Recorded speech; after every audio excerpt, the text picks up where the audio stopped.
bien, nous allons importer notre token dans MetaMask.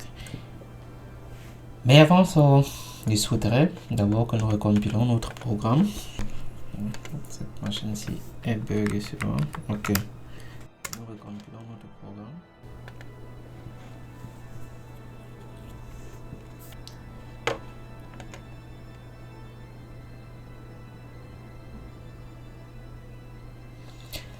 Nos tokens ont été générés.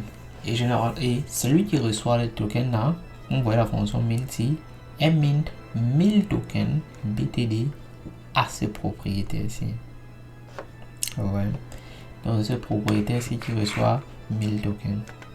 Voici l'adresse de notre contrat. Nous avons besoin de cette adresse-ci et l'adresse qui a reçu les tokens du contrat. Et c'est lui qui peut décider de ce qu'il va faire avec les tokens là. Personne d'autre ne peut gérer ça selon ce que le ERC20 dit, selon les fonctions que nous avons vues tout à l'heure ensemble.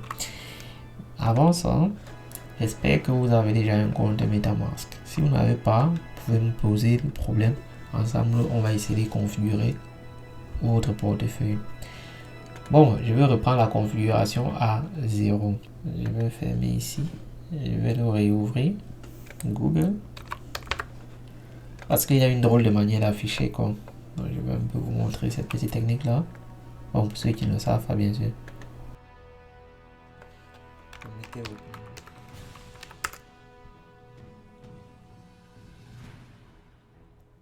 Ok, vous avez votre MetaMask. Vous allez venir ici. Il y a cette option ici. Agrandir la vue. C'est mieux comme ça. C'est la première option. Nous avons donc notre réseau local. Nous allons dans les réglages, ajouter un réseau. Nous venons d'abord ici parce qu'il y a plusieurs réseaux. Ceux-ci, ils sont masqués. Et nous voulons d'abord les démasquer pour qu'ils puissent s'afficher ici. Parce que là, vous ne voyez que le réseau principal Ethereum. Donc, le vrai réseau en fait. Donc ici, vous pouvez recevoir directement vos tokens. Mais vous voulez utiliser un réseau préconfiguré, un localhost comme on l'appelle souvent. Vous venez ici, à paramètres avancés. Afficher les réseaux tests. Vous activez parce que c'est désactivé. Alors vous revenez ici dans réseau. Vous venez ici à ajouter un réseau. Tapez votre nom là. Localhost. Localhost 7545. Lui ici, vous faites très attention. HTTP et non HTTPS quoi, pour le local. Le ID est là. Le nom de notre token, c'est le BTD. Ok, ça c'est notre première adresse ganache. Si vous ne connaissez pas comment on fait ça, je vais vous montrer pour une adresse. J'ai jusqu'à 3 adresses ici. Vous venez ici importer un compte. C'est très important. Ça c'est le compte où vous livrez vos tokens plus tard avec.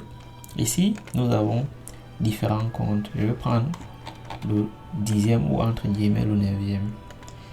Vous prenez la clé privée, c'est pour ça qu'on vous dit ne partagez jamais votre clé privée parce que c'est avec ça qu'on a accès à vos tokens. C'est la clé privée que vous collez ici.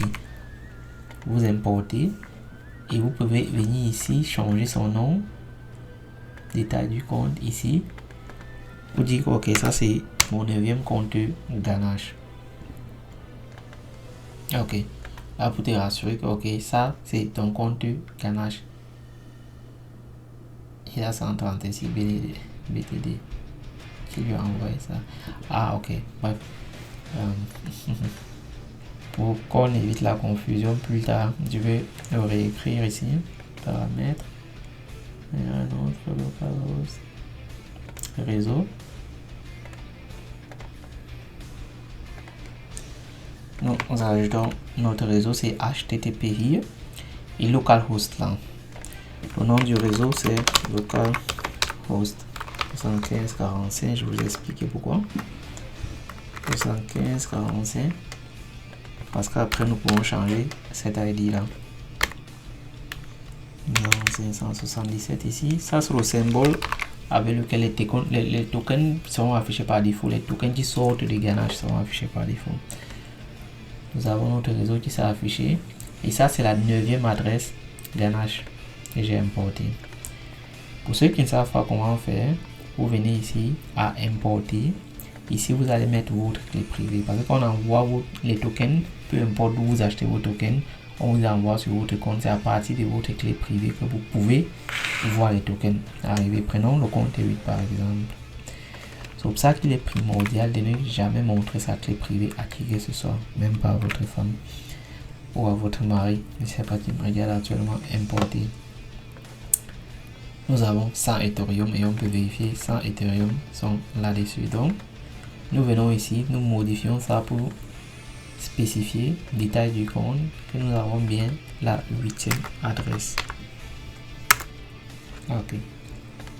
Donc, vous avez vu comment on importe un compte, vous avez vu comment on associe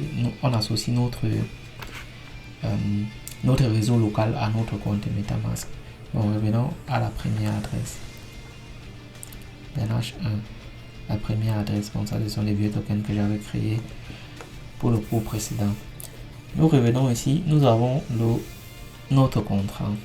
Et on a dit qui a reçu les contrats minés, qui a reçu les tokens minés, c'est l'adresse 1, qui est ici 84 tokens. 84,2 tokens. Nous venons donc ici, nous importons l'adresse du contrat. Le nom du symbole du jeton c'est BTD et la précision après c'est combien? C'est 18. Donc le token existe bel et bien. Nous l'ajoutons et il nous dit directement que ok, le compte ici a tel nombre de jetons. Comme je vous l'ai dit, je n'étais pas sûr que c'était une bonne idée de mettre juste 1000 jetons. On a 0,001 jetons. On peut compter.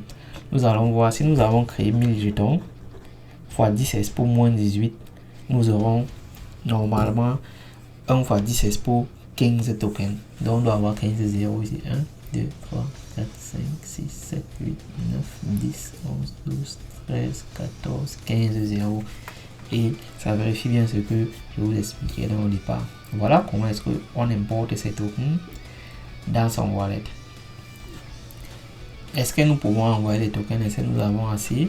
Nous devons choisir un compte ici. Parce que c'est au compte qu'on envoie, ce n'est pas à l'adresse privée qu'on envoie. On envoie ce compte ici. Donc, on va envoyer combien? Jetons insuffisant, on ne peut pas avoir 1. Parce que 1 représenterait 1 fois 10 exposant 18. Ethereum scalabilise aussi ses décimales à 18. Ça veut dire que pour avoir un token ici, il faudrait que j'ai un exposant 18 et ce n'est pas le cas. Quand nous allons, si nous revenons ici dans notre programme, au lieu d'envoyer 1000 tokens, quel serait si nous voulons générer juste 1000 tokens, l'écriture sera la suivante. L'écriture sera fois 10 exposant 10 exposant 18. Nous allons donc compiler encore notre programme.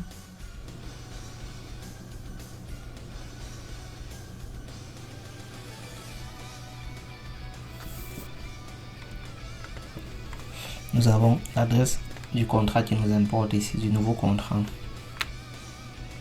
Nous copions, nous revenons dans notre MetaMask. Nous sommes toujours dans le premier compte, nous importons les jetons. On te dit, cette adresse-ci a 1000 BTD. C'est déjà intéressant encore, net comme nous l'avons prédit. Ici, nous voulons envoyer les adresses à notre deuxième compte.